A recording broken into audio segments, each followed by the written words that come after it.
70이 넘어도 잊히지 않는 게 있더라. 첫사랑 말이야. 누구나 한 번쯤은 선생님을 짝사랑해 본 적 있잖아. 나 역시 그랬어. 눈을 감으면 여전히 그 시절 교실의 햇살이 떠올라. 분필 가루는 허공에 날리고 창밖에선 매미 소리가 귀를 울리던 여름날. 단정히 하얀 셔츠를 입고 들어오던 30살쯤의 수학 선생님. 검은 머리카락은 언제나 가지런히 빗겨 있었고 칠판에 공식을 쓰실 때마다 팔뚝에 도드라진 핏줄이 유난히 또렷하게 보였지. 오른쪽 귀 밑에 박혀있던 조그만 점, 그게 눈에 그렇게 들어왔던 건 아마도 내가 이미 마음을 빼앗겨 있었기 때문일 거야. 그 작은 점 하나조차 내겐 세상 어떤 보석보다 소중했으니. 바라보고 있노라면 마치 선생님의 모든 비밀을 아는 것 같은 기분이 들어 혼자 씩 웃음이 새어나오곤 했지. 교실 뒤편 자리에서 바라본 선생님의 뒷모습은 정말 한 폭의 그림 같았어. 어떤 날은 파란 와이셔츠 차림, 또 어떤 날은 연한 회색 조끼를 걸치고 오시기도 했는데 그럴 때마다 나는 공책 한 켠에 그날 선생님이 입은 옷의 색을 적으며 마음속으로 그분을 그려보곤 했어. 창문으로 들어오는 오후 햇살이 선생님의 어깨를 은은하게 비추면 그 빛이 후광처럼 보여서 나는 넋을 잃고 바라봤지. 수학 문제 같은 건 머릿속에서 통 사라지고 오직 선생님의 움직임 하나하나만 눈에 들어왔어. 다른 친구들도 선생님을 좋아한다는 건 금방 알 수 있었어. 교실 안에는 은근히 들뜨고 수군거리는 기운이 매일같이 맴돌았거든. 특히 앞자리에 앉은 여학생들은 선생님이 지나갈 때마다 목소리 톤이 한 옥타브씩 올라갔지. 그런데도 나는 늘 아니했어. 선생님이 나한테만 조금 더 다정하게 웃어주신다고 믿고 싶었어. 아니, 믿어야만 했다고 해야 맞을 거야. 문제를 틀려도 괜찮다며, 천천히 해도 된다며 마치 내 편이 되어주듯 건네던 그 목소리. 그 말투가 얼마나 따뜻했던지 아직도 귓가에 맴도는 걸. 그 소리를 들으면 가슴 한가운데서 뜨끈한 무언가가 퍼져나와 몸이 나른해지는 기분이었지. 특히 내가 답을 맞췄을 때 선생님이 보여주시던 미소라니. 잘했다, 정말 잘했어 하며 엄지를 치켜 세워주시던 모습은 지금도 머릿속에 선해. 다른 아이들이 똑같이 맞췄을 때와는 분명 달랐다고 나는 여전히 확신해. 물론 그게 내 착각일 수도 있지만 그때의 나는 그런 착각이라도 해야 하루하루를 버틸 수 있었거든. 선생님의 미소 하나로 하루 종일 기분이 둥둥 떠다녔고 집에 돌아가서도 거울 앞에 서서 그 미소를 흉내내곤 했지.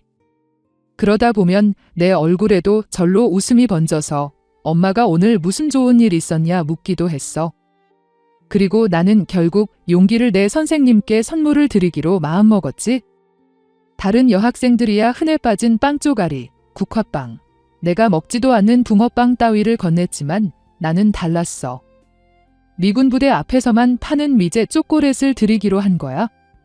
엄마한테는 문제집 산다고 거짓말을 했다가 들켜서 뒤지게 맞았고 아빠한테 일렀더니 아빠한테도 또 맞았지만 그래도 후회는 없었어.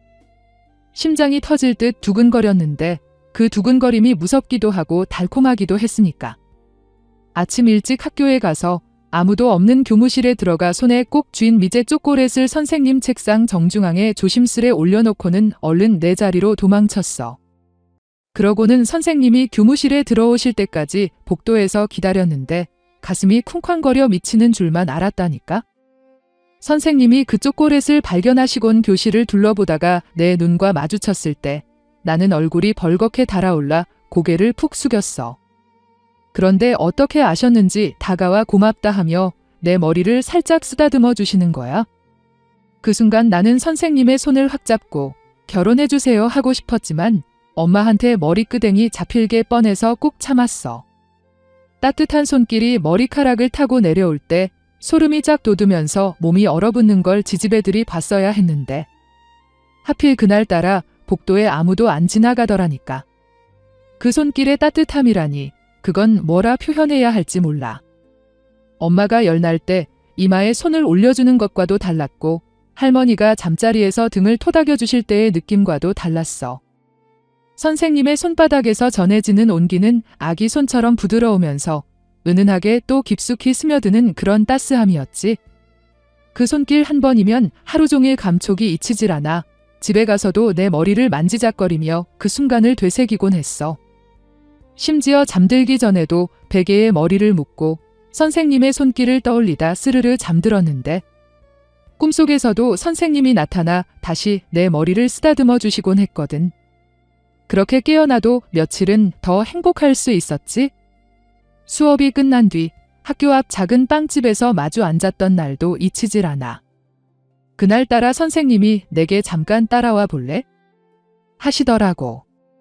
드디어 올 게 왔구나 싶어 순간 스친 생각이 이럴 줄 알았으면 분홍 빤스라도 입고 오는 건데였지. 내 심장은 또다시 미친 듯이 뛰기 시작했고 다리에 힘이 풀려 바들바들 떨며 뒤따랐어. 선생님을 따라 복도를 걸으면서 별별 상상을 다 했지. 혹시 빈 교실로 데려가 특별한 말씀이라도 해주시는 건 아닐까 싶었던 거야. 그런데 선생님이 향한 곳은 내가 상상하던 곳이 아니라 고작 학교 앞 빵집이었어. 그래도 괜찮았어. 빵집에서도 충분히 키스쯤은 할 수 있다고 혼자 기대하며 입술을 적시고 들어갔으니까. 빵집 문을 열자마자 갓 구운 빵 냄새가 코끝을 간지렸어. 그 냄새조차 평소와 달리 특별하게 느껴지더라. 선생님은 작은 테이블 하나를 가리키며 앉으라고 하시더니 카운터에 가서 따뜻한 우유 2잔과 내가 크림빵을 좋아하는 걸 어떻게 아셨는지 크림빵까지 주문해 주셨어. 이런 게 바로 나를 사랑한다는 증거 아니겠어? 내 맞은편에 앉으시더니 넌 참 특별해라는 알쏭달쏭한 말을 건네시는데 그 말이 내 귀를 간지리며 스며들 때 선생님의 머리카락에서 풍기던 은은한 샴푸 냄새가 한동안 나를 몽롱하게 만들었지. 라벤더 향인지 장미향인지는 몰라도 그 향만큼은 지금도 맡으면 그날이 떠오를 것 같아. 그때 우리가 나눈 대화가 뭐였는지는 사실 잘 기억나지 않아. 너무 떨려서 제대로 듣지도 대답하지도 못했거든. 다만 선생님의 입술이 움직일 때마다 하얀 이빨이 살짝 드러나는 것, 우유를 마실 때 목젖이 지렁이처럼 꿀떡꿀떡 움직이는 것, 그리고 가끔 나를 바라보며 지어주시던 그 부드러운 미소만은 또렷하게 남아있어. 특히 웃을 때 눈꼬리에 잔잔히 잡히던 주름들마저 사랑스러워서 나는 그 자리에서 당장 사랑해요라고 소리치고 싶은 마음을 간신히 참았지. 대신 크림빵을 조금씩 뜯어먹으며 선생님을 몰래 훔쳐봤는데 그 달콤한 크림 맛보다도 선생님과 함께 있다는 사실이 훨씬 더 달콤했어. 그뿐만이 아니야. 어느 금요일 오후였는데 우리 몇몇이 학교 앞 분식집에서 떡볶이랑 순대를 시켜놓고 수다를 떨고 있었지. 그런데 갑자기 선생님이 나타나신 거야. 얘들아, 맛있게 먹고 있네 하시며 우리 테이블에 다가오시더니 사장 아주머니에게 가서 우리가 먹던 떡볶이 값을 계산해 주시더라고. 그러곤 아무렇지 않게 손만 한번 흔들고 멋지게 나가시는데 나는 그 뒷모습을 바라보며 당장 달려가 끌어안고 싶었지만 친구들이 의심할까봐 꾹 참았어. 친구들은 선생님 멋있어요 하면서 좋아했겠지만 사실 내가 있었으니까 계산을 해주신 거지. 내가 없었으면 해줬겠냐고. 그때는 그게 분명 나를 위한 특별한 배려라고 믿었어. 그래서 그날 밤에도 베개를 끌어안고 혼자 실실 웃으며 잠들었지. 그렇게 나는 점점 선생님에게 홀딱 빠져들었어. 아침에 눈을 뜨면 제일 먼저 떠오르는 건 선생님 얼굴이었고 밤에 잠들기 전 마지막까지 맴도는 것도 선생님이었지. 수업 시간에는 수학 공식 따위는 아예 머릿속에 들어오지 않았어. 오직 선생님의 음성, 몸짓, 표정만이 눈과 귀를 채웠지. 그럴 때면 내 가슴 안에서는 뜨거운 무언가가 치밀어 올라왔어. 그게 사랑인지 뭔지도 모르면서 그 감정에 취해 있었던 거지. 친구들과 놀다가도 집에서 밥을 먹다가도 불현듯 선생님 생각이 났고 그러면 입가에 저절로 미소가 번지곤 했어. 그런데 그렇게 달콤하기만 하던 첫사랑에 금이 가기 시작한 건 어느 날이었어.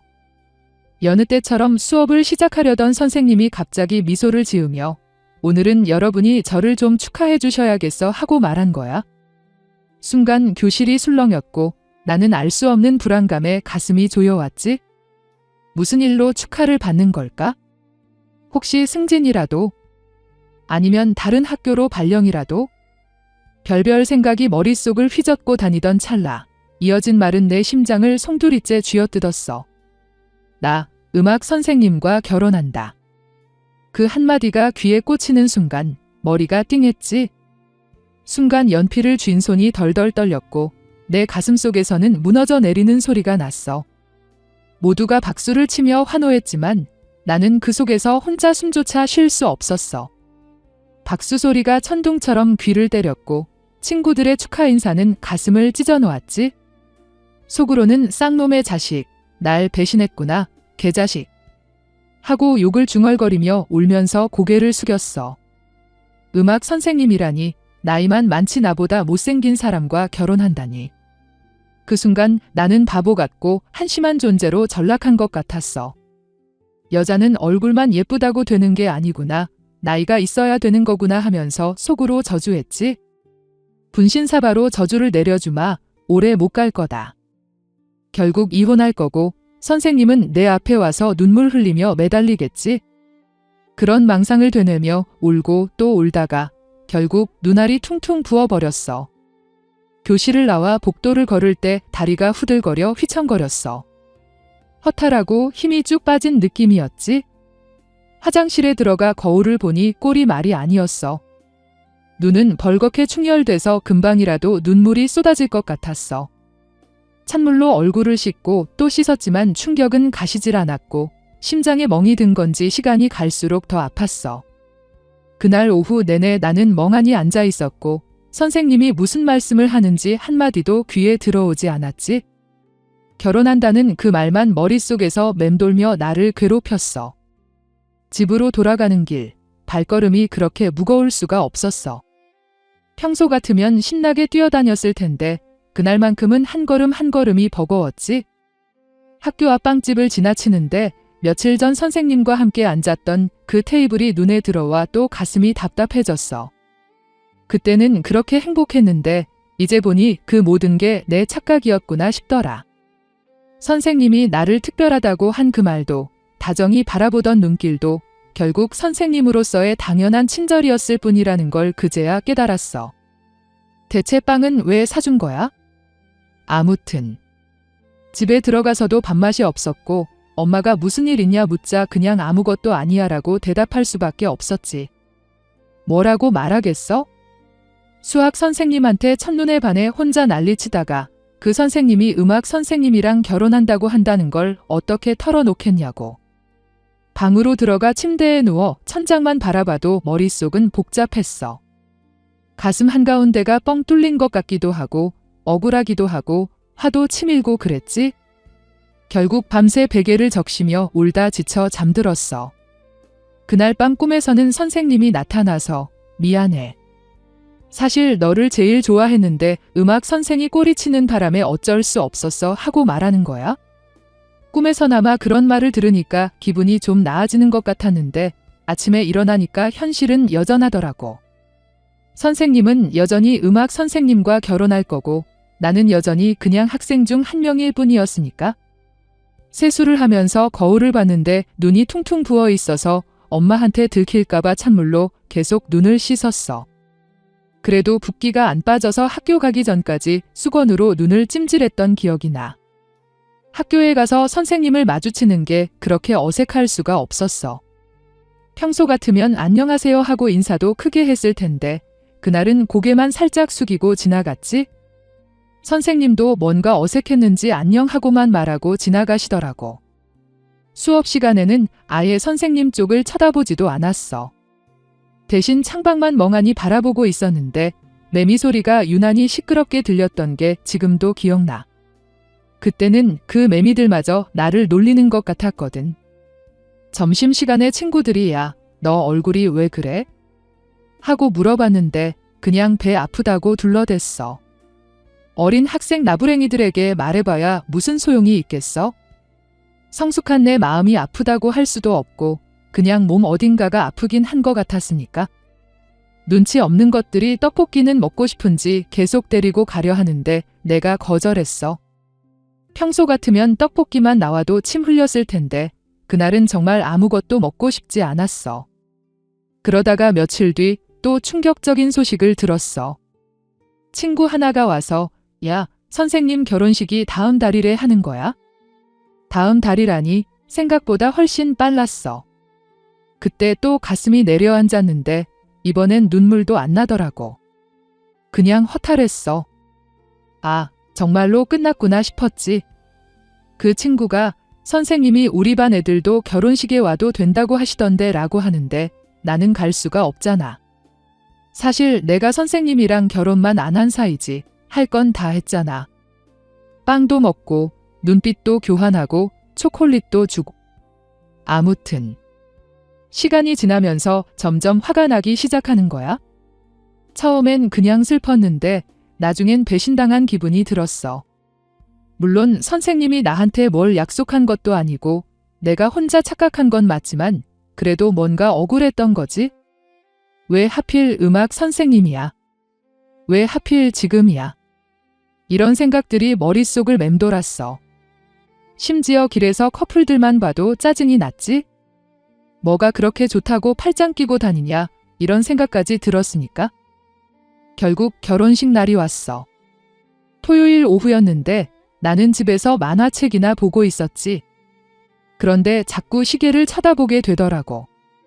지금쯤 식장에 도착했겠지. 지금쯤 식이 시작됐겠지. 지금쯤 키스하고 있겠지. 이런 식으로 말이야. 만화책 내용은 하나도 머릿속에 안 들어오고 그냥 페이지만 넘겼어. 오후 내내 그렇게 앉아있다가 저녁 때가 돼서야 이제 진짜 끝났구나 싶었지. 그렇게 결혼을 한 선생님은 신혼여행을 갔다 온 후로는 확실히 밝아졌어. 복도에서 마주쳐도 예전처럼 나한테 신경 쓰는 눈빛은 전혀 없고 그냥 다른 학생들이랑 똑같이 대하더라고. 아무래도 음악 선생님한테 완전히 푹 빠져버린 것 같아. 이제 나 같은 건 머릿속에서 완전히 지워진 거지 뭐. 수업 시간에도 예전처럼 내가 딴짓하거나 졸아도 특별히 신경 안 써. 그냥 야, 일어나 이런 식으로만 말하고 끝. 예전엔 수업 끝나고 따로 불러서 괜찮냐? 무슨 일이냐? 이렇게 물어보기도 했는데 이제는 그런 것도 없고 점심시간마다 음악실 앞을 지나갈 때면 두 사람의 웃음소리가 들려왔어. 처음엔 그냥 지나쳤는데 어느 날 호기심에 살짝 들여다봤더니 선생님이 음악 선생님 옆에 바짝 붙어 앉아서 피아노 치는 법을 배우고 있더라고. 음악 선생님이 선생님 손을 잡고 건반을 짚어주는 모습을 보고 있으니까 가슴이 갑갑해서 그냥 뛰쳐나왔어. 그걸 보고 나서야 확실히 깨달았지? 아, 진짜 끝난 거구나. 선생님한테는 이제 진짜 사랑하는 사람이 생긴 거고 나는 그냥 지나가는 학생 중 한 명일 뿐이라고. 온갖 방법으로 저주를 퍼부어도 봤지만 부질없는 짓이었고 그해 겨울 졸업식이었던 날 선생님이 나에게 다가와 한마디 하셨어. 좋은 선생님으로 남지 못해서 미안하다면서 대학 가서도 꼭 기억에 남는 학생이 되라고 응원해 주셨어. 그렇게 나는 첫사랑을 실패한 채 어영부영 대학을 다니다가 결국 휴학을 했어. 그 뒤로는 나이를 먹으면서 집에서 눈칫밥으로 연명했지. 아침에 늦잠만 자고 방에 틀어박혀 멍하니 누워있으면 괜히 엄마 발소리, 아버지 헛기침 하나에도 숨이 막히는 것 같았어. 밥상에 앉아도 말 한마디 못하고 고개만 숙였지. 그러다 거울 앞에 섰는데 옆구리에 살이 잡히는 거야. 손으로 쥐어보니까 타이어처럼 뭉텅하게 잡혀서 그 순간 정신이 번쩍 들었어. 아, 이러다간 진짜 인생 망하겠다. 이제라도 정신 차려야겠다. 그렇게 다짐하고는 어떻게든 일을 구해야겠다고 결심했어. 마침 친구가 공장을 소개해줬어. 그 친구는 언제까지 연애도 못해보고 나이만 먹을 거냐면서 자기네 공장에 오면 남자들이 바글바글하다며 줄 세워놓고 고르기만 하면 된다고 꼬드겼지. 그 말이 솔깃했어. 집에만 있다 보니 괜히 외롭고 나도 누군가 옆에 있길 바라는 마음이 있었거든. 그래서 반쯤은 속는 셈 치고 따라 나섰어. 근데 막상 가보니까 남자는 그림자도 없고 전부 여자들만 재봉틀 앞에 앉아 있었어.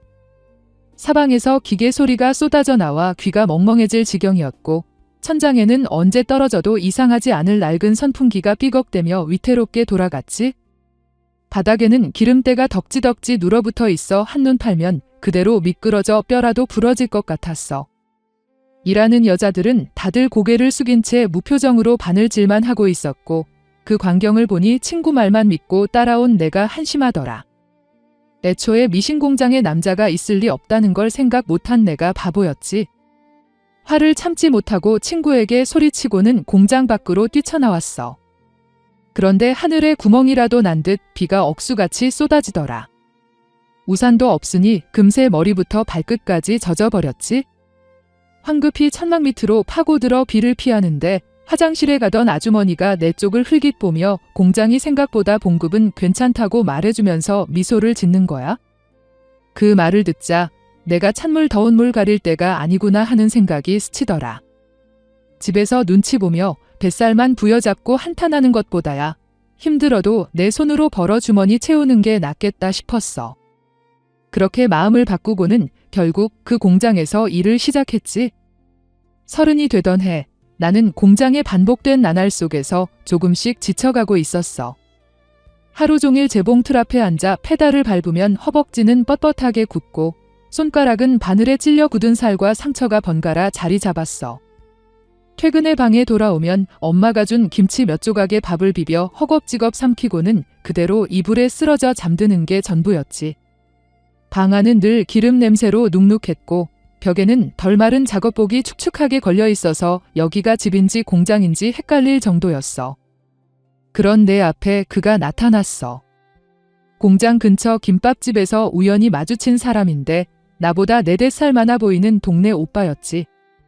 스스럼 없이 다가와 혼자 밥 먹지 말라며 자리를 내주는 태도가 괜히 고마웠어.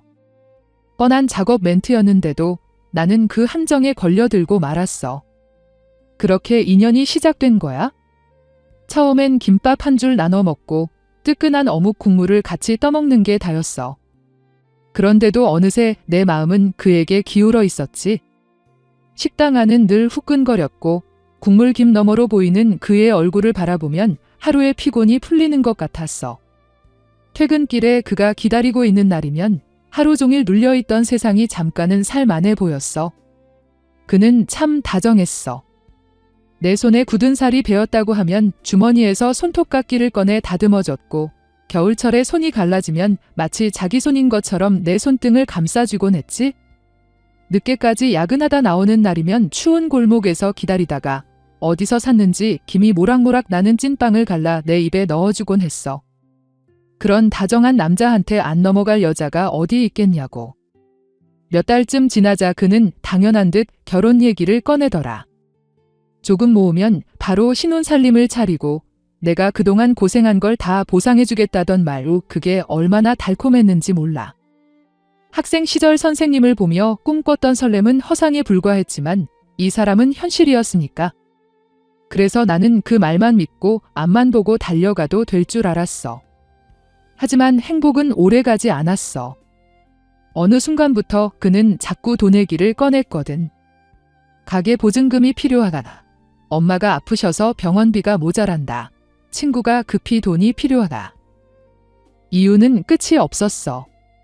처음엔 부탁하는 정도였는데 시간이 지날수록 횟수도 늘고 액수도 커졌지. 그때마다 마음이 갈라졌어. 결혼할 사람이니까 내가 도와야지 하는 생각과 왜 자꾸 이런 얘기만 하지 하는 불안이 함께 올라왔거든. 어렵게 모은 돈을 내어주면서도 결혼하면 다 같은 돈이니 괜찮다며 스스로를 달래곤 했어. 그런데 이상하게도 시간이 갈수록 내가 그에게 기대는 게 아니라 오히려 떠받치고 있다는 느낌이 강해졌지. 돈을 줄 때마다 곧 갚겠다 했지만 약속은 번번이 미뤄졌어. 그럴 때마다 내 안에서 무언가 하나씩 무너져 내렸지. 불안은 점점 커졌어. 돈을 받아간 뒤로 며칠씩 나타나지 않는 일이 잦았는데 하루 이틀쯤은 바빠서 그러려니 했어. 그런데 사흘, 나흘이 지나도 소식이 없으면 미칠 것 같더라. 괜히 우편함을 열어보고 혹시 편지라도 와 있지 않을까 기대했지만 편지는커녕 그림자조차 없었어. 며칠 뒤에야 불쑥 나타나 피곤하다는 말 몇 마디 하고는 금세 떠나버리곤 했는데 그럴 때면 허공만 붙잡는 기분이 들어 눈물이 났어. 더 늦으면 돈도 못 받겠다 싶어 결혼 준비 얘기를 꺼냈더니 왜 그렇게 조급하냐는 식으로 가게 하나만 열면 다 해결될 텐데 왜 못 믿느냐고 하더라고. 순간 내가 괜한 의심 많은 건 아닐까 싶으면서도 한편으로는 나를 몰아붙이는 그의 태도가 너무 낯설고 차갑게 느껴졌어. 그래서 결국 아무 말도 못하고 입을 다물고 말았어. 그렇게 또 스스로를 눌러버린 거지? 그렇게 2년이 흘렀어. 내 나이 32, 마음은 이미 너덜너덜해져 있었어. 그날도 그는 또 돈 얘기를 꺼냈는데 이번엔 더 줄 여유도 줄 마음도 남아있지 않았어. 그래서 단호하게 거절했어. 오빠한테 퍼주느라 엄마 아빠한테 용돈 한 번 못 줬다고 빌려간 돈이나 갚으라고 소리쳤지. 그러자 뒤도 안 돌아보고 가버리더라. 철저히 날 이용만 한 거였어. 그가 떠난다는 사실보다 그동안 내가 그의 눈에 지갑으로만 보였다는 게 더 화가 나고 눈물만 났어. 그 후 며칠 동안 밥도 못 먹고 일하면서도 눈물만 흘렸지. 같은 여공들이 괜찮냐고 물으면 억지로 웃었지만 퇴근에 방에 들어오면 그대로 바닥에 쓰러져 울기만 했어. 불 꺼진 방 안에서 내가 뭘 잘못했을까? 돈을 더 줬더라면 달라졌을까? 혹시 다른 여자가 있었던 건 아닐까 같은 생각들이 꼬리를 물었지? 지금 같으면 내 돈 내놔 하며 멱살이라도 잡았겠지만 그땐 어려서 아무것도 몰랐지 뭐. 그 뒤로는 오빠에게서 연락 한 번 없었어. 32에 남자 하나 잘못 만나 이렇게 바보가 될 줄 누가 알았겠어. 돈도 잃고 마음도 잃고 남은 건 후회뿐이었지. 고향으로 내려갈 수도 없었어. 곧 결혼한다 큰소리 쳤던 내가 빈털터리로 돌아가면 동네 사람들 눈총이 불 보듯 뻔했으니까. 공장에도 더는 얼굴을 들 수 없었어. 내가 어떤 꼴로 버려졌는지 이미 다들 알고 있었거든. 공장 사장님께는 죄송했지만 봉급날 월급을 받고 회사를 그만뒀어. 저녁에 몰래 가방 하나에 옷 몇 가지만 챙겨 그렇게 해서 서울로 올라온 거야. 서울에 도착하자마자 정신이 하나도 없었어. 다들 서울 하늘이 넓다길래 기대했는데 내가 본 건 전깃줄이랑 간판에 잘게 잘린 하늘 조각뿐. 사람들은 끝도 없이 밀려왔고 버스메어는 코를 찌르고 건물들은 서로 어깨를 치받으며 서 있어서 숨이 턱턱 막히더라. 그날 밤 여관방 창문 밖을 내다보니 간판 불빛은 번쩍거리는데 이상하게 더 쓸쓸했어. 고향은 밤 9시면 개 짖는 소리만 들리는데 여긴 새벽까지 차 소리, 술주정 소리가 이어졌거든. 그렇게 시끄러운데도 정작 내 마음은 더 고요해지고 그래서 더 외로웠어. 바다 한가운데 혼자인 기분이었달까? 주머니를 뒤져보니 남은 돈은 고작 몇만 원. 여관비 제하고 나면 일주일도 못 버티겠다 싶어 다음 날부터 신문 9일란을 붙잡고 도시를 헤매기 시작했어. 그런데 32이라고 하면 사람들 표정이 순식간에 굳더라. 젊은 애들만 뽑는다. 나이가 애매하다 하며 말끝 흐리면서 거절하는 거야? 그럴 때마다 얼굴은 화끈거리고 발걸음은 납덩이가 달린 것처럼 무거워졌어. 22살 때였으면 어땠을까? 그때 결혼해버렸으면 이 지경까진 안 왔을까? 별별 후회가 들었지? 일주일쯤 지나니 발바닥에 물집이 잡혔어. 싸구려 구두 신고 하루 종일 걸었더니 뒤꿈치가 까져 피가 배어 나오더라. 여관에 돌아와 찬물에 발을 담그는데 서러워서 눈물이 또 났어. 고향에서 공장 다닐 땐 월급이라도 꼬박꼬박 받았는데 여기선 밥값부터 걱정해야 했으니 더 서럽더라고. 열흘쯤 됐을까? 종로 3가 뒷골목을 어슬렁거리다 작은 설렁탕집 하나를 발견했어. 간판은 빗둘게 매달려 있고 유리창엔 여자 주방보조 구함이라고 삐뚤빼뚤 쓴 종이가 붙어 있었지. 한참 망설이다 용기 내 들어갔더니 사장 아주머니가 나이를 묻고는 일이 꽤 힘들 거라고 했어. 또 나이 때문에 거절당하나 싶어 가슴이 철렁 내려앉았는데 표정 어딘가엔 거부감보단 걱정이 묻어 있었어. 나는 뭐든 하겠다며 떨리는 목소리로 붙잡듯 말했고 사장님은 다음 날 새벽 5시에 나오라더라. 며칠 해보고 맞으면 계속하라면서. 감사하다고 인사하면서도 눈물이 차올라 겨우 참았다니까. 다음 날 새벽 4시 반 벌떡 일어나 부랴부랴 채비를 했어. 여관 주인이 어디 가느냐 묻길래 일자리 얻었다 했더니 잘 됐다며 환하게 웃어주더라. 별것 아닌 그 웃음이 괜히 마음 한구석을 따뜻하게 데워줬어. 가게에 도착하니 사장님은 이미 불을 환하게 켜고 앞치마를 단정히 두르고 계셨지. 처음 며칠은 배우겠다는 마음으로 사장님을 졸졸 따라다녔어. 새벽 5시 반이면 팔을 산더미처럼 다듬고 커다란 솥뚜껑을 반질반질 닫고 칼질이 서툴러 파 굽기가 들쭉날쭉하자 사장님은 한숨을 쉬며 시범을 보여주셨고 나는 또 열심히 따라했어. 하루 종일 찬물에 손을 담그다 보니 손바닥은 물오징어처럼 불어 갈라지고 피가 배어 나왔지. 밤이면 손목이 욱신거려 이불 속에서 손을 끌어안은 채 겨우 잠들었어. 그래도 견딜만 했어. 적어도 내가 벌어야 한다는 생각 하나가 하루를 버티게 해줬으니까. 내가 얻은 방은 가게 뒷골목 세탁소 2층, 다락방 같은 작은 공간이었어. 사장님이 출퇴근이 힘들면 아는 데가 있다며 연결해준 거였지. 끈적한 장판, 테이프로 덕지덕지 붙인 벽지, 손바닥만 한 거울. 문을 열자마자 곰팡이 냄새가 확 밀려와 코를 찔렀어. 내가 왜 여기까지 왔을까 하는 생각이 목을 꽉 막았지? 비 오는 날이면 그 냄새가 더 독했어. 물은 공용수도라 새벽마다 대야를 들고 줄을 서야 했고 여름이면 모기떼가 달라붙어 잠을 설치곤 했지. 처음 며칠은 모든 게 버거웠어. 내가 뭘 잘못해서 이렇게 흘러왔나. 그 오빠만 아니었어도 이 꼴은 안 됐을 텐데. 한탄하다 지쳐 잠들곤 했어. 근데 사람이 사는 곳이라 또 금세 적응이 되더라. 공용수도 앞줄에 서 있으면 옆방 할머니가 일찍 나왔네 하고 말을 툭 던졌고 미용실 언니는 내가 늦게 들어오는 날이면 빵 하나를 슬쩍 건네줬어.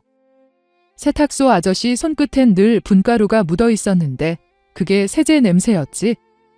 처음엔 화학약품 냄새 같아 인상을 찌푸렸는데 며칠 지나자 오히려 마음이 놓이더라. 고향 빨래비누 냄새랑 닮아서였을까? 아저씨는 말수가 적었어. 내가 계단에서 휘청거리면 괜찮냐 하고 짧게 묻곤 했는데 그 담백한 짧음이 이상하게 든든했어. 밥은 대부분 가게에서 해결했어.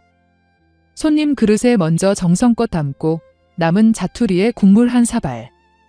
김치는 양동이째 퍼먹었지.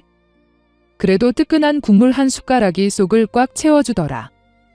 겨울 아침이면 그 한 그릇이 온몸 구석구석에 힘을 넣어줬어. 사장님은 처음엔 차갑게만 보였는데 시간이 지나니 나름 챙겨주는 게 느껴졌어. 내가 감기 기운을 보이면 생강차를 끓여주고 손이 갈라지면 이거 발라 하며 약을 툭 건네줬어. 정확히는 기억 안 나지만 안티프라민이었나 바세린이었나. 한 번은 양파를 썰다 손가락을 푹 베었는데 상처를 자세히 들여다보며 괜찮냐 하더니 된장을 바르고 비닐로 칭칭 묶어줬지. 누군가가 내 상처를 이렇게 챙겨준 게 정말 오랜만이었어. 골목은 각박한 서울이라는 말과 달리 진짜 사람 냄새가 났어. 분식집 언니는 컵라면 뚜껑에 김치 한 줄을 얹어 내밀었고 슈퍼 아저씨는 설탕 한 봉지는 내일 줘도 된다며 외상장부를 내어줬어. 옆방 할머니는 내가 늦게 들어온 다음 날이면 몸조심해라 하고 꼭 한마디 얹어줬지. 어느 날은 꿀물 한 잔을 들고 이거 먹어봐라 하며 문을 톡톡 두드리기도 했고 피 한 방울 안 섞였는데도 친척보다 따뜻한 말들. 그 덕분에 숨통이 좀 트였지. 월급은 하얀 봉투에 담겨 나왔어. 삐뚤빼뚤 내 이름이 적힌 그 봉투를 받을 때마다 비록 적은 돈이어도 내 땀으로 번 돈이라는 사실이 가슴을 단단히 눌러줬지. 버스비를 빼고 쌀을 사고 남은 동전들은 장판 밑에 살살 숨겨뒀어. 그 동전들이 부딪히는 소리가 내가 아직 여기서 버티고 있다는 증거 같더라고. 하루하루는 단순했어. 새벽 버스를 타고 팔을 다듬고 설거지를 하고 바닥을 닦고 퇴근해서 계단을 올라가 대야에 발을 담그고 그 단순한 반복이 버팀목이 되는 날도 있었고 왜 사나 싶을 때도 많았지. 특히 비가 오는 날이면 습기가 이불 속까지 스며들어서 마음마저 눅눅해졌어. 그런 밤엔 창문을 살짝 열고 빗소리를 들으면서 스스로에게 물었지. 계속 이렇게 살게 될까? 답은 없었지만 포기하긴 싫었어. 포기하면 정말 끝이니까. 묘하게도 그 예측 가능한 루틴이 불안을 달래더라. 적어도 내일 무엇을 해야 하는지만큼은 분명했으니까. 그렇게 1년이 지나면서 손에 익었어. 칼질도 제법 능숙해지고 설거지에도 나름의 요령이 붙었지. 사장님이 이젠 좀 익숙해졌네 하면서 흐뭇하게 웃어줬어. 골목 사람들과도 눈인사 정도는 자연스레 오갔고. 그래도 밤은 여전했어. 낮에 그렇게 사람들과 북적북적 부대끼고도 문을 닫고 나 혼자가 되면 외로움이 더 깊어지더라. 라디오를 틀어도 타인의 목소리로는 채워지지 않는 빈칸이 있다는 걸 그때 알았어. 그 빈칸으로 가끔 그 오빠가, 가끔 선생님이 스며들었지? 지금쯤 어떻게 지내실까? 음악 선생님하고 행복할까? 미워하려고 애써도 이상하게 끝까지는 미워지지 않더라. 시간이 지나니까 그냥 그런 사람이었구나 하는 체념이 자리를 잡았어. 그렇게 또 한 해가 흘러갔어. 어느새 34, 일도, 골목살이도 어느 정도 자리를 잡았지? 그날도 평범했어. 비가 양동이째 쏟아지는 저녁, 큰 양푼을 들고 뒷마당을 가다가 비누칠한 듯 미끄러져서 그대로 푹 넘어졌거든. 바지 무릎은 시원하게 찢어지고 양푼은 다행히 멀쩡했지. 집에 와서 바늘로 꿰매보려다가 며칠째 쑤시던 손목이 말을 안 듣더라. 바늘로 몇 땀 뜨다가 바닥에 툭 떨어뜨리고 울컥했어. 이런 사소한 일도 제대로 못하는 내가 한심하더라. 하는 수 없이 다음 날 세탁소에 맡겼어. 아저씨가 안쪽에 심지를 덧대면 튼튼하다고 며칠 뒤 찾으라고 하더라. 좋은 원단이라 아깝지만 고치면 괜찮을 거다라는 그 담백한 말이 이상하게 위로가 됐어. 맡기고 나오는 길, 빗물이 번들거리는 골목에서 이유 없이 가슴이 말랑해지더라. 바지가 멀쩡해질 거라서였는지 다른 예감이 있었는지는 그땐 몰랐어. 그게 전환점일 줄은? 며칠 뒤 바지를 찾으러 갔더니 문 위에서 작은 방울이 찰랑 울리고 다림질대에선 하얀 김이 피어올랐어. 계산대 근처에 낯선 뒷모습이 서 있었는데 검은 재킷깃을 반쯤 세우고 바지 솔기를 만지작거리더라. 그냥 손님인가 했지? 근데 고개가 천천히 돌아오는 순간 나는 그 자리에서 못 박힌 사람처럼 굳어버렸어. 눈매, 광대뼈선, 웃을 때 먼저 올라가는 한쪽 입꼬리, 그리고 오른쪽 귀 밑 작은 점 맞았어. 선생님이더라. 세월 탓에 머리는 희끗해지고 눈가엔 인맥 같은 주름이 번졌지만 자세는 여전히 반듯했어. 교실을 비추던 햇살 같던 그 기품이 오히려 더 깊어 보였달까? 바지 찾으러 왔다가 18살 심장으로 되돌아간 사람처럼 그 자리에 굳어섰지. 시간이 잠깐 멈춘 것 같았어. 분필가루가 공기 중에 흩날리고 여름 매미 소리와 뜨거운 공기가 코앞에서 생생하게 되살아나는 느낌. 심장이 미친 듯이 뛰었지. 20년 넘는 시간이 쓱 지워지고 나는 다시 그 교실 뒷자리의 소녀가 된 것 같았어. 선생님도 뭔가를 감지했는지 고개를 천천히 돌렸어. 눈이 마주치자 순간 아주 짧게 정말 찰나만큼 눈빛이 흔들렸거든. 나를 알아본 건가? 내가 착각인가? 확신은 못하면서도 분명 뭔가 있었어. 그 뒤로는 자연스럽게 옛 제자를 확인하는 수순이 이어졌지. 선생님이 내 학교를 정확히 짚어내며 수학 가르쳤던 선생님인데 기억하지? 하면서 당시 내 모습을 기억한다고도 했고 그중에 미제 초콜릿 얘기가 나왔을 때 내 눈에 눈물이 핑 돌더라고. 그 작은 사건을 기억하고 있다는 사실 하나로 그때의 온 세상이 다시 환하게 켜졌거든. 선생님 말투는 여전히 단정했지만 내 귀엔 반말처럼 들렸어. 예전에도 그랬지? 진지하게 해라, 앞만 봐라 같은 짧고 또렷한 그 어투. 서로 사는 동리가 가깝다는 걸 확인했고 음악 선생님 이야기가 나왔을 땐 작년에 교통사고로 먼저 가셨다고 하더라. 담담히 건네는 말인데 눈빛 아래엔 길고 깊은 그리움이 깔려 있었어. 미안함과 안타까움, 설명하기 어려운 감정이 한꺼번에 밀려왔지. 그날은 다방에 가서 커피를 마셨어. 마주 앉아 이런저런 옛 얘기를 나누는데 선생님은 당시에 나를 공부 열심히 하는 학생으로 기억하셨대. 나는 속으로 웃었지. 수업을 열심히 들은 게 아니라 선생님만 열심히 봤는데 그걸 열심히라고 생각하셨으니까. 크림빵 얘기를 하려다가 말을 아꼈어. 굳이 풀어놓으면 내가 부끄럽기만 하니까. 그 뒤부터 선생님은 가끔 설렁탕 집에 들렀어.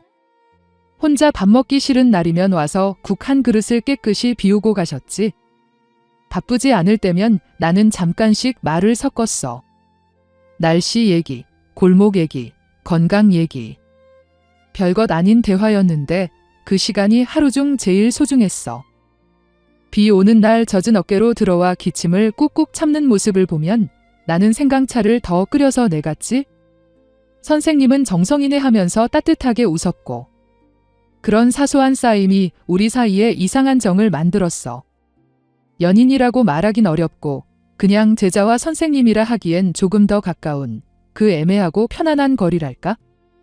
그렇게 시간이 꽤 흘렀을 때 선생님 집에서 저녁을 같이 먹게 됐어. 주변이 아무것도 없는 연립 1층, 작은 마당에 화분 몇 개가 단정히 놓여 있었어. 집안은 깔끔했지만 혼자 사는 사람 특유의 고요가 감돌았지. 피아노 위에는 젊은 날의 두 사람 사진이 있었고 나는 괜히 마음이 복잡했어. 질투라고 부르기엔 너무 늦은 감정인데 그래도 어디선가 서운함이 고개를 들더라. 식탁에 돼지고기를 듬뿍 넣은 김치찌개와 계란말이, 나물 반찬을 꺼내주시면서 아내가 살아있을 때 가르쳐준 거라면서 조심스레 내놓는 손길.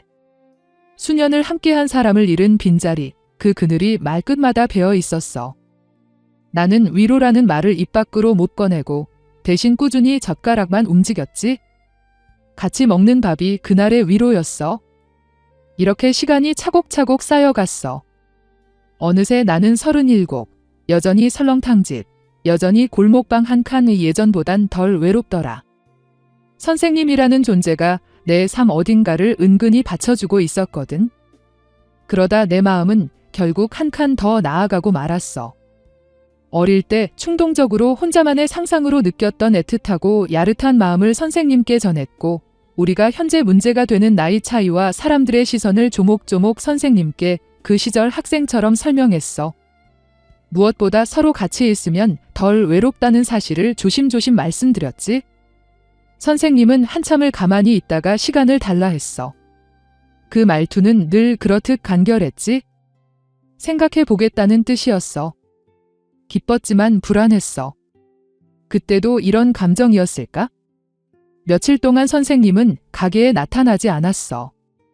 나는 문이 열릴 때마다 고개를 번쩍 들었지. 괜히 설거지를 더 세게 하고 칼질 소리를 일부러 너무 크게 내지 않으려고 애쓰고 기다림이 길어지면 마음이 자꾸 조각조각 쪼개지더라. 일이 손에 안 잡혔지만 그래도 해야만 했어. 판은 또 다듬어야 하고. 그게 내 하루였으니까. 일주일쯤 지나서 선생님이 다시 오셨어. 표정이 평소보다 진지했지? 생각을 해봤다 하더라. 혼자 사는 것보다 함께 사는 게 나을 것 같다 하고씩 웃어주는데 그 말이 끝나기도 전에 눈물이 먼저 올라왔어. 나는 고개만 끄덕였지? 답을 길게 늘어나봤자 다 뻔한 말들일 테니까. 그 한마디면 충분했어. 우리는 그날도 각자의 자리로 돌아갔지? 나는 대야에 발을 담그고 장판 및 동전을 확인하고 오래전에 찢어졌던 바지 무릎을 손끝으로 살살 쓸었어. 세탁소 아저씨가 덧댄 부위가 아직도 매끈하더라. 내 마음 어딘가에도 누군가가 조용히 심지를 대준 것 같았어. 쉽게 해지지 말라고. 쉽게 터지지 말라고. 그날 밤 창문 밖은 또 비가 내렸는데 빗소리가 길게 이어졌지. 나는 그 소리를 들으면서 오래전 교실 햇살이랑 지금 골목 가로등 불빛을 한 화면에 포개봤어. 그때처럼 놀려대는 매미는 없었지만 옛날에 그 소녀랑 지금의 내가 아주 천천히 서로를 알아보는 듯 했거든. 그리고 알겠더라. 이것도 사랑의 모양이라는 걸 늦게 시작해도 조용해도 서로를 덜 외롭게 만드는 방향이면 그걸로 충분하다는 걸. 그렇게 우리는 결혼식도 없이 함께 살기 시작했어. 동사무소에서 혼인신고만 하고 끝냈으니까. 선생님 집으로 이사하자고 하셨고 내 짐이라고 해봐야 보따리 하나가 전부였어. 그 보따리를 들고 문을 들어서는데 마음이 이상했거든. 드디어 내 집이 생겼다는 기쁨과 정말 잘한 걸까 하는 불안이 뒤섞였어. 피아노 위에 있던 음악 선생님과의 사진을 선생님이 치우려고 하시는데 내가 말렸어. 사진을 볼 때마다 복잡한 마음이 들긴 했지만 치우고 싶지는 않았거든. 그분이 있었기에 지금의 선생님이 있는 거니까. 처음 몇 달은 정말 어색했어.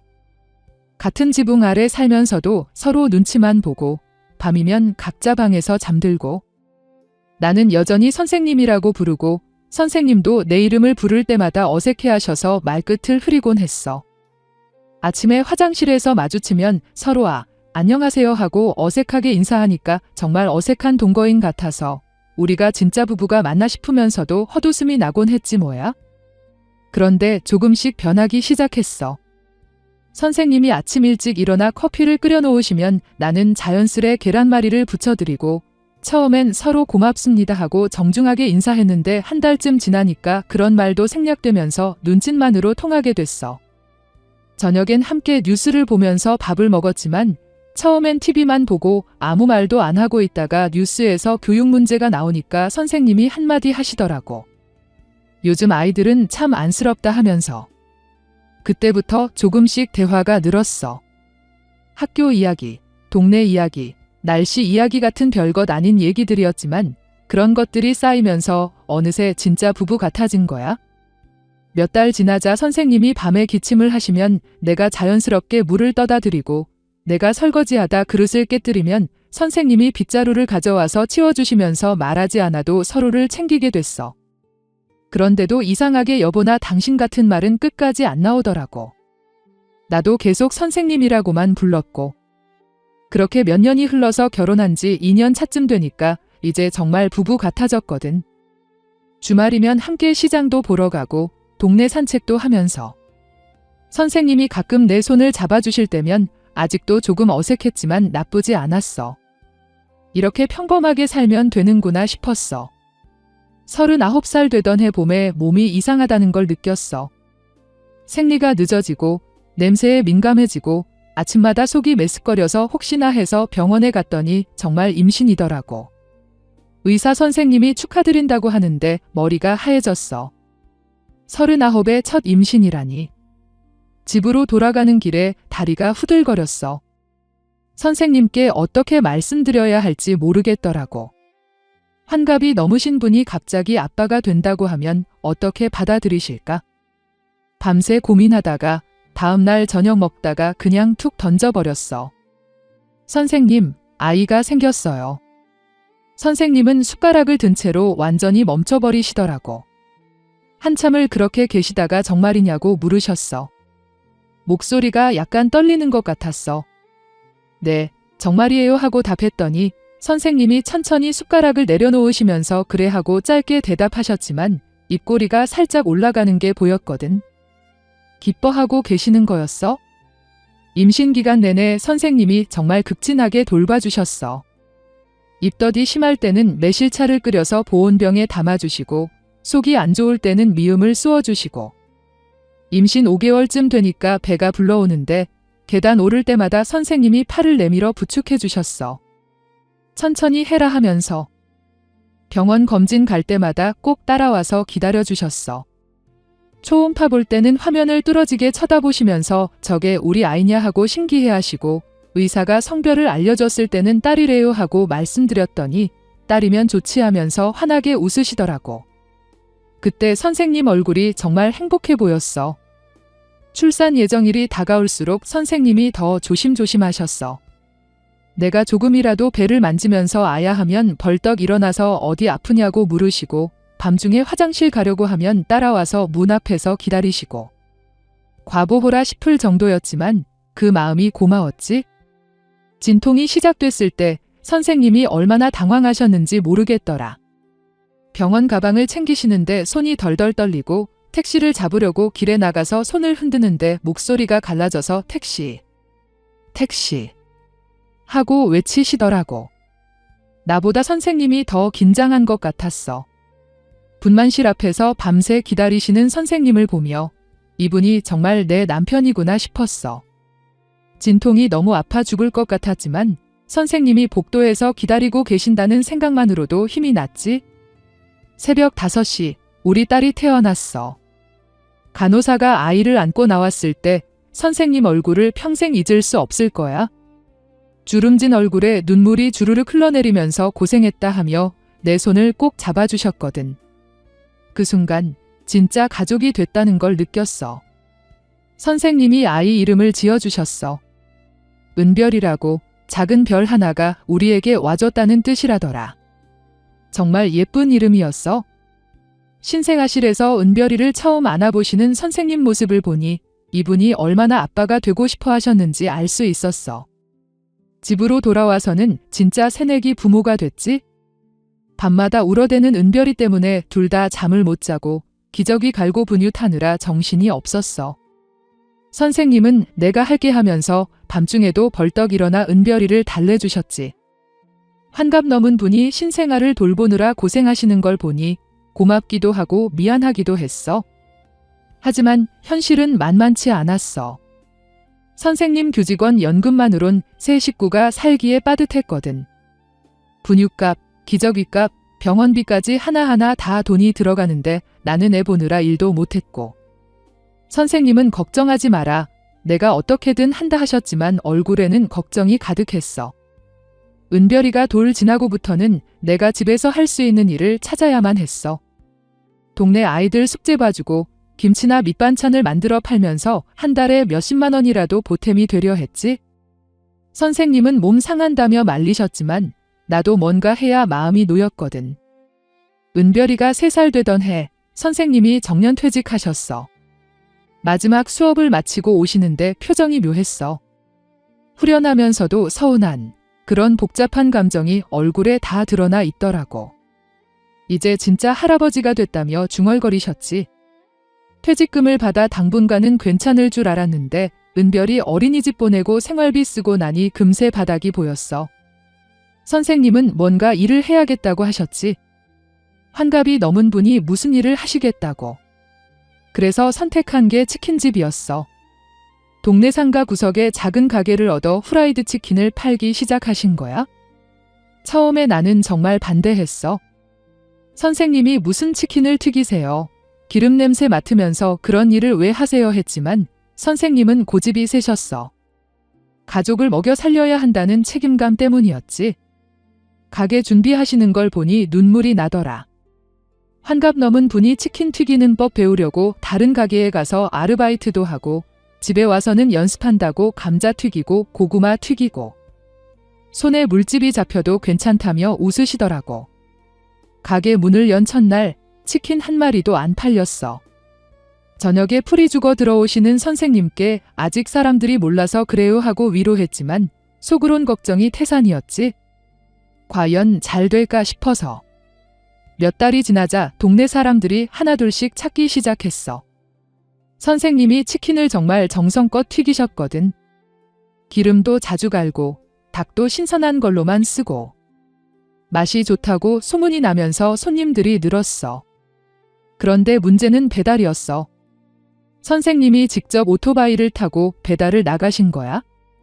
처음엔 배달은 젊은 사람을 고용하자고 했는데 인건비가 아깝다며 본인이 하겠다고 하시더라고. 면허도 새로 따시고 배달 가방도 직접 사시고. 나는 매번 불안했어. 환갑 넘은 분이 오토바이를 타고 골목을 누비시는데 비 오는 날도 눈 오는 날도 배달을 나가시니까 마음이 조마조마했지. 오늘은 비 오니까 받지 말자고 해도 손님이 기다리는데 어떻게 안 가냐 하시며 우비 입고 나가셨거든. 걱정한 일이 결국 터졌어. 어느 겨울 저녁 아파트 계단에서 배달하다 미끄러져 넘어지신 거야? 치킨 박스는 박살나고 선생님은 다리를 접질리셨지. 전화를 받고 달려갔더니 계단에 앉아 미안하다. 치킨 다 버렸다고 하시는데 다리가 아프실 텐데 치킨 걱정부터 하시는 걸 보니 더 속상했어. 응급실에 모셔가 엑스레이를 찍어보니 다행히 골절은 아니고 삔 거였어. 그래도 깁스를 해야 했고 한 달은 배달을 못하게 됐지. 그 한 달 동안 수입은 뚝 떨어졌고 병원비는 또 얼마나 나왔는지. 다리가 나은 후에도 사고는 이어졌어. 빗길에 미끄러져 넘어지기도 하고 오토바이가 고장나 길 한복판에서 발만 동동 구르기도 하고. 그럴 때마다 이제 그만하자고 했지만 선생님은 포기하지 않으셨어. 은별이 교육비를 벌어야 한다는 이유였어. 은별이는 그 와중에도 쑥쑥 자랐어. 아빠를 쏙 빼닮아 똑똑하고 의젓했거든. 5살 때부터 아빠가 다쳐 들어오면 작은 손으로 파스를 가져와 아빠 아파 하며 걱정했어. 그 모습이 기특하면서도 안쓰러웠어. 이 아이가 벌써 이런 걸 겪어야 하나 싶어서. 선생님이 배달 나가시면 은별이는 창문에 매달려 기다리곤 했어. 아빠 언제 와? 하고 묻는 아이에게 곧 올 거야 하며 대답했지만 나도 속으론 마음이 조마조마했거든. 혹시 또 다치실까 싶어서. 그렇게 70까지 치킨집을 이어가셨다가 선생님 몸이 많이 안 좋아지셨어. 배달 다니느라 무릎은 상하고 기름 연기를 너무 많이 마셔 기침도 잦아지고. 그제야 가게를 정리하기로 하셨지? 가게 문 닫는 날 선생님이 마지막으로 치킨을 튀기시는 걸 봤어. 그동안 정말 고생 많이 하셨구나 싶어서 눈물이 났지? 수고하셨어요 하고 말씀드렸더니 가족을 위해서 한 일인데 뭐 하고 담담하게 대답하시더라고. 치킨집을 그만둔 후로 선생님이 갑자기 많이 늙으신 것 같았어. 할 일이 없어지니까 기운도 빠지시고 자꾸 아픈 데가 늘어나더라고. 그러다가 몸이 본격적으로 안 좋아지기 시작했어. 처음엔 감기인 줄 알았는데 기침이 2달이 넘도록 계속이더라. 병원에 가자고 해도 괜찮다고만 하시더니 어느 날 밤 숨이 너무 가빠서 응급실로 실려갔지? 검사 결과를 들었을 때 하늘이 무너지는 것 같았어. 폐암이라고 하더라고. 그것도 이미 많이 진행된 상태라고. 의사가 6개월 정도라고 말했을 때 선생님은 오히려 담담하셨어. 그래, 알겠다 하시면서. 나는 그 자리에서 주저앉고 싶었지만 선생님 앞에서 울 수는 없었지. 그 후로 3달 동안 정말 힘들었어. 항암 치료도 해보고 좋다는 약도 다 써봤지만 소용이 없더라고. 선생님은 점점 야위고 말수도 줄었지. 그래도 은별이 앞에서는 아픈 티를 안 내려 애쓰셨어. 마지막 한 달은 병원에 입원해 계셨어. 나는 매일 병원을 오갔지. 선생님이 제일 좋아하는 계란말이를 도시락에 싸서 가져가면 맛있다 한마디 하시곤 조금씩 드셨는데 양이 날로 줄었어. 어느 날 선생님이 나를 부르시더니 고마웠다 하시는 거야. 뭐가 고마우세요 하고 묻자 같이 사라져서라고. 그때 눈물이 핑 돌았지만 참았어. 선생님이 돌아가신 건 지난 봄이었어. 벚꽃이 한창일 때였지. 마지막에 은별이 잘 키워라 하고 말씀하시고는 조용히 눈을 감으셨어. 장례식 날 옛 제자들이 많이 와줬는데 다들 선생님을 그리워하더라. 지금 나는 매일 선생님 산소에 도시락을 챙겨가 선생님이 좋아하던 계란말이하고 제육볶음을 정성껏 싸서 무덤 앞에 앉아 오늘 은별이가 이런 일이 있었어요 하고 말을 건네지. 평생을 선생님이라고 부를 수밖에 없었고 여보나 사랑한다는 말 한 번 주고받지 못했지만 그래도 내 남편이었고 내가 제일 사랑한 사람이었어. 오늘도 도시락을 싸면서 생각해. 따뜻할 때 가져다 드려야지. 식으면 안 되니까. 보고 싶어서 견딜 수가 없어.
은별이 아빠, 당신이 내 곁에 없으니 이렇게 불러보네요.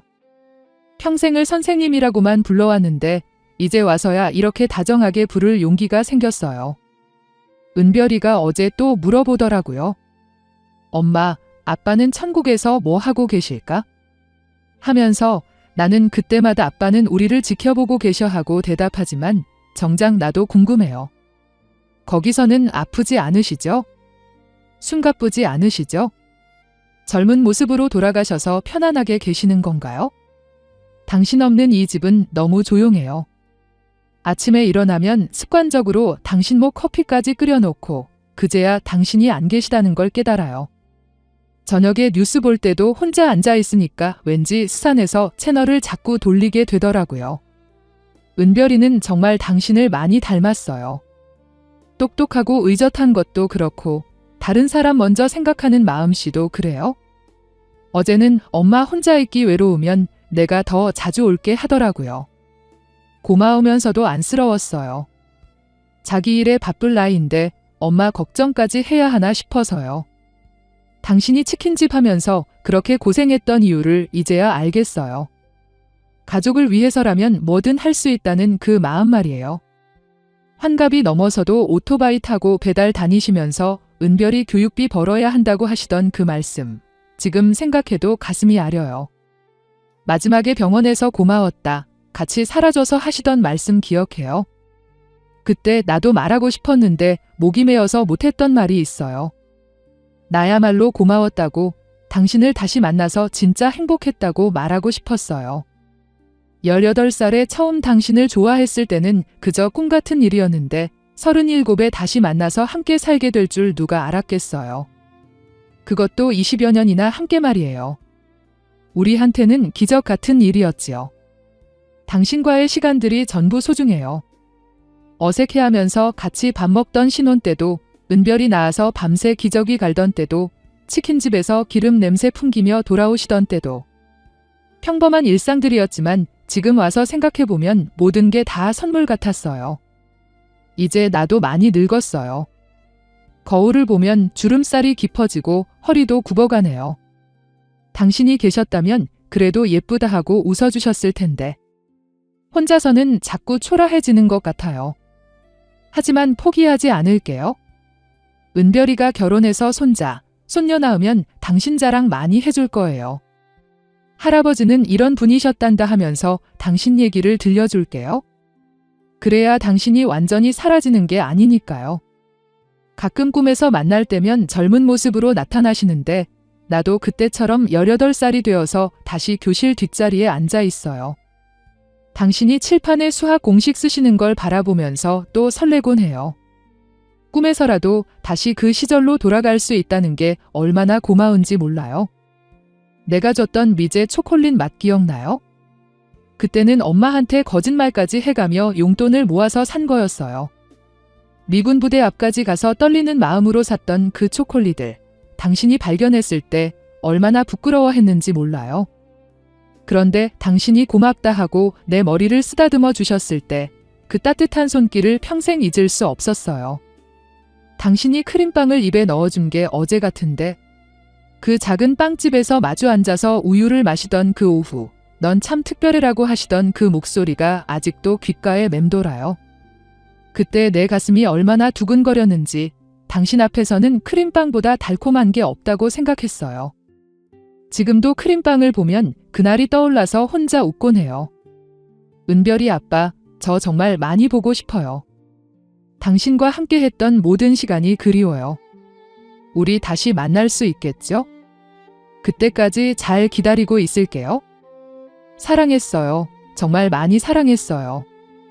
오늘도 따뜻한 도시락 싸서 갈게요. 계란말이 식기 전에 빨리 가서 당신께 드릴게요. 기다리고 계시죠?